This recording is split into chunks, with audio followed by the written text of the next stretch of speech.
सपने। संजना एक गरीब घर में पली बड़ी थी, लेकिन वह हमेशा अमीरों की तरह रहना चाहती थी। उस संजना का शादी होने के बाद उसके ससुराल वाले भी उसकी तरह ही गरीब थे। हे भगवान, मैं तो एक झोपड़ी से निकलकर दूसरे झोपड़ी में आ गई। शादी से पहले मैंने क्या क्या सपने देखे थे, लेकिन मेरे ससुराल वाले तो मेरे बाप की तरह कंगाल निकले। अभी वहाँ संजना का पति विकास आ जाता है। क्या हुआ संजना, क्या सोच रही हो? ये घर तुम्हें पसंद नहीं आया क्या? घर कहाँ है, ये तो किसी भैंस के तबेले की तरह लगता है। ऊपर से हमारे घर में सुख सुविधा की एक भी चीज नहीं है। मुझे तो बताया गया था कि तुम बहुत अच्छा कमाते हो, फिर इस तरह भिखारियों वाली जिंदगी क्यों जी रहे हो? संजना, मुझ पर पूरे परिवार की जिम्मेदारी है। मेरे 2 छोटे भाई बहन हैं, उनकी पढ़ाई का भी खर्च मुझे ही उठाना पड़ता है। खैर कोई बात नहीं, धीरे धीरे तुम्हें इस घर में रहने की आदत हो जाएगी। इतना बोलकर विकास अपने काम पर चले जाता है, लेकिन जब वो शाम को काम पर वापस आता है तो उसकी पत्नी घर के बाहर बैठी देख हैरान हो जाता है। अरे संजना, तुम इतनी रात को घर के बाहर क्यों बैठी हो? अरे बेटा, मैं तो कब से बहू को समझा रही हूँ कि घर के अंदर चल।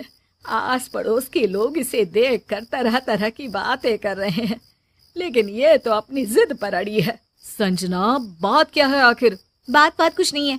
मुझे घर के अंदर गर्मी लग रही है और साथ में मच्छर भी काट रहे हैं। अब मैं इस घर के अंदर तभी कदम रखूंगी जब तुम मेरे लिए नया एसी खरीद कर लाओगे। साथ में मुझे एक फ्रिज और दीवार पर टांगने वाला बड़ा टीवी भी चाहिए। सुनकर विकास की माँ और विकास हैरान हो जाते हैं। तभी वहाँ पड़ोसी इकट्ठा होने लग जाते हैं। अरे क्या हुआ सुमित्रा बहन, तुम्हारी बहू आधी रात को घर के बाहर क्यों बैठी है? कुछ नहीं कमला, मेरी बहू ना बस ऐसे ही जरा हवा खाने बाहर आ गई थी।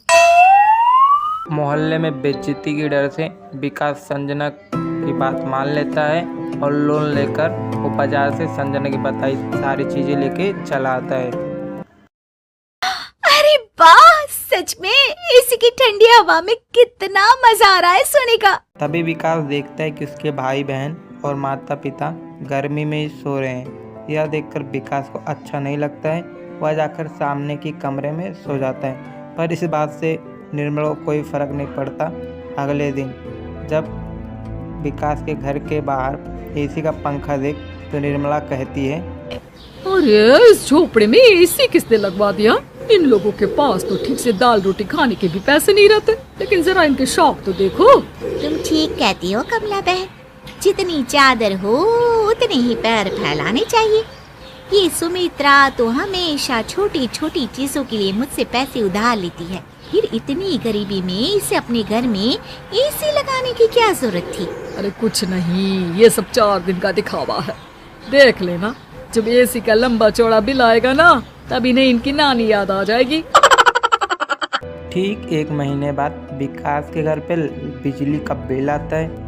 बिल इतना लंबा चौड़ा रहता है कि विकास देखकर हैरान हो जाता है और बिल ना भरने के कारण बिल काटने वाले उसके घर पे आ जाते हैं और कहते हैं, सोनिया बहन जी, आपने अभी तक बिजली का बिल नहीं भरा है, इसलिए हम आपके घर के बिजली काटने आए हैं। अरे नहीं नहीं, ऐसा मत करिए, भगवान के लिए हमें कुछ दिनों की और मोहलत दे दीजिए। माफ करना, इस मामले में मैं आपकी कोई मदद नहीं कर सकता। आपके पास आज शाम तक का समय है, बिजली का बिल भर दीजिए, वरना हमें आपके घर का कनेक्शन काटना होगा। फिर मजबूर होकर विकास कर्ज लेकर लाइट का बिल भर देता है। अरे क्या हुआ, आज तुम दोनों कॉलेज से जल्दी कैसे आ गए? भैया, हम लोगों ने 2 महीने से कॉलेज की फीस नहीं भरी, इसलिए हमें कॉलेज से निकाल दिया गया है।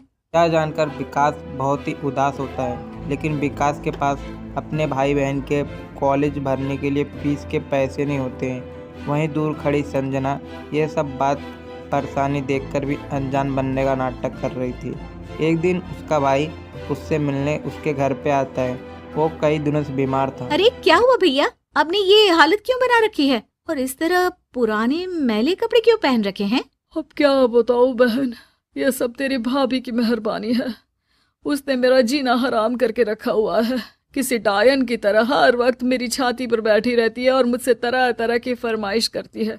तू तो मेरी हालत अच्छी तरह से जानती है कि मैं मामूली सी नौकरी करता हूँ।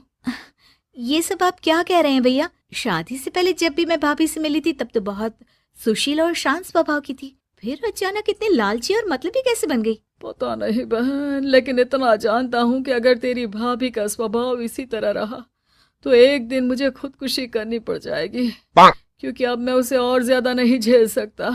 अच्छा चलता हूँ, बस एक बार तुझे देखने की इच्छा थी इसलिए यहाँ चला आया। इतना कहकर संजना का भाई वहाँ से चले जाता है, लेकिन संजना को अपने भाई की बात सुनकर वो अपना तुलना अपने भाभी से करने लगती है। हे भगवान, मैं भी तो अपनी भाभी की तरह बेचारे अपने पति को परेशान कर रही हूँ। कहीं ऐसा ना हो कि मुझसे तंग आकर मेरे पति कोई गलत कदम उठा ले।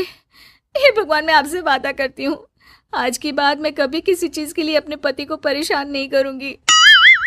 इस तरह संजना को अपनी गलती का एहसास हो जाता है और वो अपने पति और ससुराल वालों से माफ़ी मांगती है। मेरे झूठे दिखावे की वजह से आप सबको बहुत परेशानी हुई है। आज से मुझे जो भी जितना भी मिलेगा मैं उसी में खुश रहूंगी। प्लीज आप लोग मेरे बुरे बर्ताव के लिए मुझे माफ कर दीजिए। अरे कोई बात नहीं बहू, मुझे पूरा यकीन था कि एक ना एक दिन तुझे तेरी गलती का एहसास हो जाएगा। हाँ संजना, आज से तुम सुधर गई। तुम्हारा ये बदला हुआ रूप देखकर मुझे सच में बहुत खुशी हो रही है। इस तरह से सब कुछ ठीक हो जाता है और सब खुशी खुशी अपना जीवन व्यतीत करने लाइक शेयर सब्सक्राइब करें।